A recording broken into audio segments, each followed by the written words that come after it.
Welcome to the show today. My guest is Stephen Donnelly, and he is an emergency medicine physician who left the United States around 3 months after the situation in Ukraine started. And I have him here to talk about the work that he's done over there. He's been there 3 times, and he's going back yet again. So thank you for being here, Stephen. I'm looking forward to talking to you and learning from you today. Yeah, thanks for having me. I'm happy to share my experiences. So let's talk about you're a physician, emergency medicine physician. Is that always been your field of study and practice? Yeah, I was actually an engineer before I went into medicine. So I Hmm. worked in the biomedical engineering field and then transitioned to medicine shortly after I started. And how long have you been a physician now? Almost 10 years. So I had 5 years of residency and then I've been a physician for almost 5 years. So emergency medicine is obviously a different pace than private practice or even a clinic hmm with specialties. And why did hmm you gravitate toward that type of care? Yeah, so the my training was both in emergency and family medicine. I'm dual trained. And so the goal for me and my work was to both do acute care and like the immediate setting, the emergency setting, and then do some more of the preventive care on the backside with family medicine. But for the past 4.5 years, I've been in Oregon at the Oregon Health and Science University teaching residents. That's kind of where I landed and enjoyed that. And then been working in a small critical access hospital. But I really enjoy the fast-paced environment. Every day is different. You never know what you're going to get when you walk into work.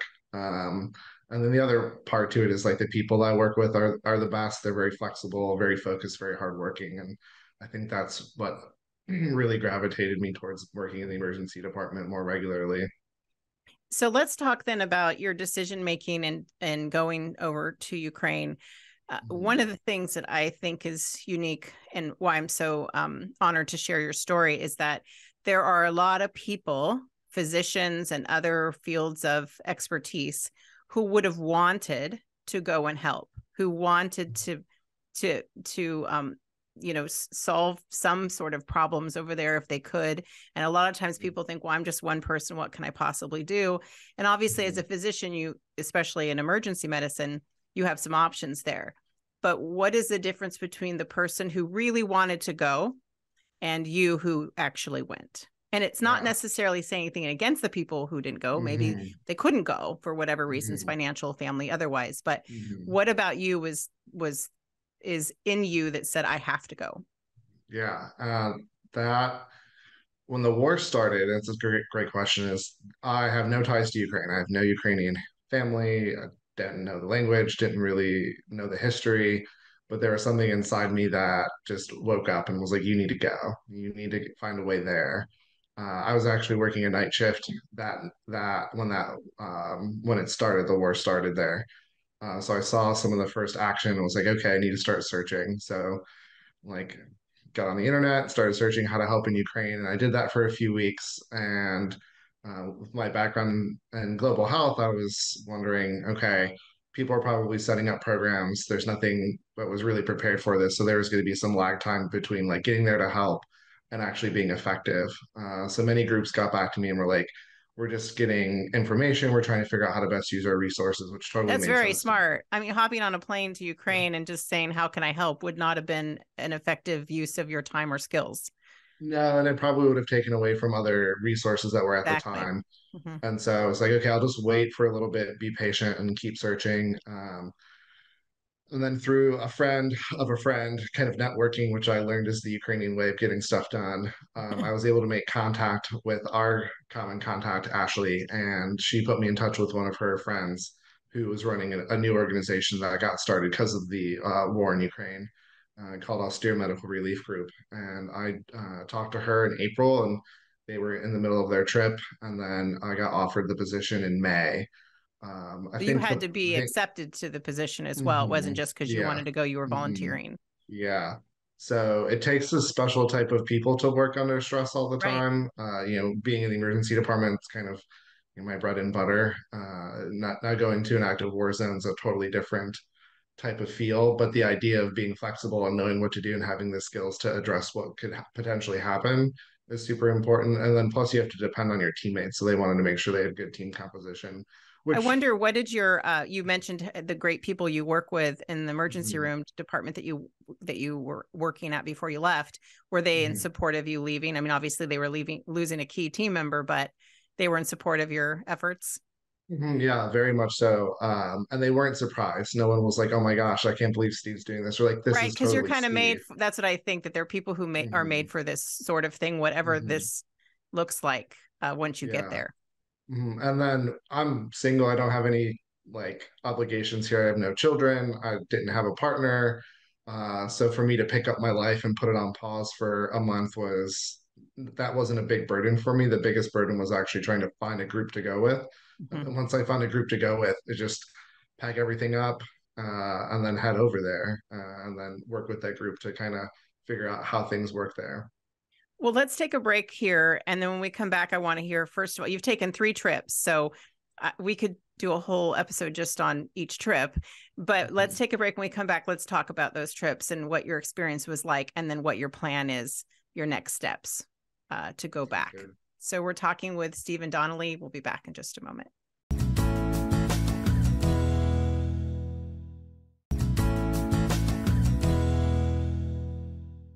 I am talking with Stephen Donnelly. He is an emergency medicine physician in Oregon who has been over to the Ukraine to help in that situation 3 times now.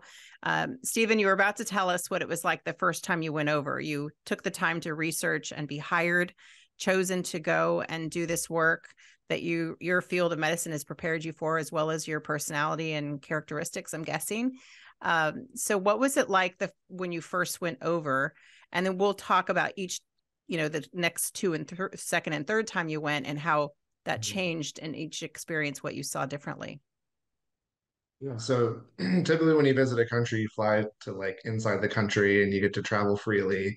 You can't do that now. So we actually flew in through Romania. So we landed in Bucharest, then took a 6 hour train to the border, spent a day there kind of preparing to cross. Crossing the border was actually fairly smooth. Typically, it could take up to 6 to 8 hours to cross. It only took 2 hours. And then once you're in country, you can travel freely. But when you get further east in Ukraine, there's more checkpoints.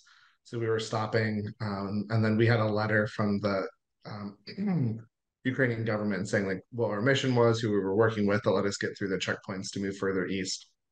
And so it took 2 days of travel to get to the city we were training out of, which was Dnipro, which is eastern, like central Ukraine, but on the eastern side of the central Ukraine, right on the Dnieper River. And then from there, we trained the newly conscripted infantry in the basics of combat medicine, along with training the civil defense or their territorial defense, which is like a militia, and the same concepts, along with training their paramedics to be trainers as well. And one of the things, Ashley, our mutual friend who's been on the show, she was just on it recently for her expedition, and one of the things she shared with me is that one of the basic skills that you were teaching was, and not it was tourniquet use, something Hmm. as simple as that, that's life saving, that Hmm. most anyone could learn to do.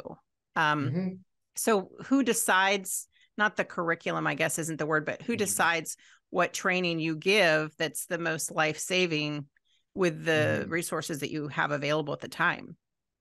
Yeah, there's a whole combat medicine course called TCCC. They're very fundamental basics that have been developed from the U.S. military that have actually been tested and tracked to find out what's most effective. So there's a whole algorithm. It's called the March algorithm, which is very appropriate for military use. But the number one cause of death in combat theater is massive hemorrhage. So our focus was to teach how to stop massive hemorrhage. One of the best and most effective ways is tourniquets. So we were teaching tourniquet application, both to like you're not only just like another person, but to also yourself, right? You may not be able to have someone do it for you. And then True, the right? other, yeah, Before you get to a point where you can't do it yourself. yeah, Yeah, exactly. passing And out then we or were and then we were teaching wound packing as well. That's another common thing. And that's what they had resources for, right? So you're taking gauze, elastic wraps. There's special types of bandages for that. But if you could actually pack a wound really well, because you can't always use a tourniquet, then you could actually like save a life that way. And we were teaching this not just to the military and their militias, but we were also teaching it to civilians as well. They actually, it was a fun story. They were bringing their wives and their Oh, children to some of the training that we were having. And so we were teaching, like, I smart. taught a 5 year old how to put on a Right. tourniquet, Right. and they can do it, and it's safe for them as well. So, And that's nothing that we want a 5-year-old to know how to do. I mhm, guess the equivalent to that would be in our comfortable United States of America is to teach them how to call 911. mhm, That's yeah, as far as we have to go sometimes to teach our mhm, children what to do to offer safety in a situation. When you got there and you were, after the 2-day trek and you were where you were assigned to be, mhm. um, you were far enough away that you felt safe. How safe did you feel? I guess I Yeah, shouldn't I shouldn't imply anything. You tell me, yeah, how safe did you feel? yeah. The first place we stayed was an actual, like, it was a converted summer camp area into like a makeshift military base. Mm. So we were actually staying on there for a week. And I talked to the Ukrainians that had been there, and I asked them, like, how do you feel? Like, what's your comfort level? What's the safety level like? And talking to them really reassured me that they knew that at any moment things could happen. And I think when I went there, I accepted the fact that, like, if I don't come home, then I don't come home. That's part of the risk of going there. And so I kind of already accepted that. And so that kind of was freeing in a sense. And that was the feeling I got from everyone else there. It was kind of like, okay, we're all on the same boat. We're all in the same like Yeah. level of Your mindset was the same. Yeah. yeah, and that was super nice to be like, okay, I'm with good people, and they're very, very like strict with their security procedures and stuff. So when there were air raids, we would shelter appropriately. But yeah, there's nothing like hearing some like either plane or missile fly overhead, and you're like, I don't know where that's gonna land. Land. Yeah. Yeah, Yeah. and so that was a bit scary at first. Then we had the second place we were going to go actually had a missile attack, so we didn't go there, and they wouldn't also let us go there. But we were like, yeah, we don't want to go there.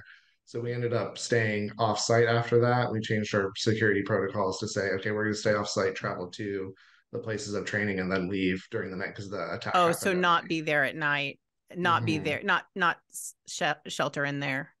Yeah. Okay. So you Hmm. come in and So out. that helped with some of the safety, which made us feel a little more comfortable. But there's always that risk of something happening. And then, so you were there the first time. So then the second time, what changed about where you went or what you were teaching or who you were teaching it to? Yeah, so the second time I went with a larger organization to provide training all over Ukraine. We were there for 8 weeks. We trained mostly at hospitals, but sometimes emergency centers, so with their firefighters, paramedics. And we were teaching similar principles, but we covered more topics and more in depth because they actually had medical training. And then I focused on training in ultrasound. So point of care ultrasound is very big topic in emergency medicine in the US, but they don't have a lot of training. So I was actually introducing the principles of using ultrasound in the emergency department and emergency settings. And then the best part is we were actually able to donate 50 ultrasounds Oh, I throughout was our just going to say, trainings. what good is the Yeah. training if they don't have ultrasound? So how did they get Yeah. those? Yeah. Yeah, so we were Yeah. able to donate 50 ultrasounds with the group I was with, and which was really helpful to be like, okay, here's the product we're using, this is how you use it, and then this is the applications that you can best be effective with. Okay. So then you went back a third time. And Correct. from my understanding, by the third time, you're closer and closer to the front line. Mhm. Yes. So tell me the reason for that and what was the difference between the first and second, and then now the third time. Yeah. The third time we were stationed in a town called Kramatorsk, which is pretty far east. It's about 15 kilometers or 10 miles from Bakhmut, which is probably where some of the heaviest fighting's going on right now. And we were in recently liberated areas trying to set up mobile medical clinics. So Izum, Lyman were towns that were in the news that may be familiar to some people. And the amount of devastation we saw was a lot more. Total villages destroyed, churches destroyed, bridges destroyed. And yet people are still living in those areas. And so we were meeting with them to kind of get the feel for what their needs were, not just medically, but like from even a humanitarian standpoint, because it all connects. Like they're all determinants of your health. Well, and you'd mentioned to me off air when we were talking ahead of this recording that people were still having meetings and conducting business and conducting life with all of this Hmm. going on around them. And we can't imagine that. And you probably hadn't experienced anything like that either. What was that like? Yeah, I think for me, like when we first went to Nipro and we went to their downtown area, and you go and you see a busy like market, you see a busy public square, you see restaurants that are full, and then you see next to these restaurants and these bars and these markets are, they call them hedgehogs, they're big steel pieces to keep tanks away. And you're like, this is a very interesting combination of a feel of seeing people out and about, carefree, but also the signs of war that are happening. And that's what they've been dealing with. I think the other part to this is they've been at war since 2014 in the East. Right. You And can't so not live. it's, Yeah. You shut down life mhm, for so long, right? Yeah. yeah. And so that it's just escalated in February to like full on country attack as opposed to just the East. So there's some of that there, but the resilience of people, right? They're not going to stop their whole life. Like maybe like talking to people like their first month or so, they were kind of, okay, let's wait and see what happens before we make a move. And then after a while, they're like, okay, life has to go on. And then life goes on despite the terrible atrocities that are happening. Let's talk about the resiliency. I can't imagine the number of lessons you've learned, just Mhm. personal and professional lessons you've learned through this experience, and lessons that will probably trickle into your life the rest of your life, Mhm. long after this work is done for you. What are some of the most the key lessons that you've learned just so far? Yeah. The first part I think was the networking, like trying to get there, just meeting people and like opening myself up to however way I can get there. And that's kind of the approach I took, and keeping that open mind. And I wasn't in the military. I had no military training, but I knew all the concepts. I knew all the procedures. I loved teaching. And so that got me there, right? To be open to using my skills in unique ways that I had never thought I would use them, but I had them. And then the resiliency factor, like just being around the Ukrainians and seeing how they live their life and their approach and their dedication, not just to their country, but to their communities that they're part of, right? They're very supportive. They're very open. They're just very friendly and family oriented, which was really nice, really welcoming everywhere we went. So that was really nice. And then the third part for me is, we kind of talked about this too, is like one person can make a little ripple, right? Once you start making little ripples, you can get a wave, and that's when things really start to change and you can push forward. And so my message that I always left with the people we would train was, you're not in medicine. You weren't expecting to do this, but now you have skills, and now you can Mm-hmm. go save a life. And when you save a life, that person gets to go home to their family, and Yeah. that's a huge difference. That's something you don't necessarily think about when you're at war. That this is going to happen. You have a primary objective to fight the enemy, but at the same time, you could really affect Yeah. your country by saving these individuals. And I think the last trip I was there, we got to work with the territorial defense that we'd worked with the first trip, and they came up to me and they're like, hey, yesterday we were out in the front lines and we saved 4 people with what you taught us. Wow. Wow. And that was mind-blowing to You me know, the and thing gave about me it the too is chills. you've taught them these skills now, they're in their pocket. And Hmm. hopefully, long after this war is done, they Hmm. hopefully won't need to use tourniquets and things like that in their everyday life, obviously. But I Hmm. believe, particularly in medicine, when you are able to teach the skills that you never know when you might need to use them in the future, that has Hmm. nothing to do with why you learned the training in the first place. So Hmm. that's a gift for sure. We're Yeah. going to take a real quick break, and then I wanted to be able to share what you're doing next. We'll be back in Okay. just a moment.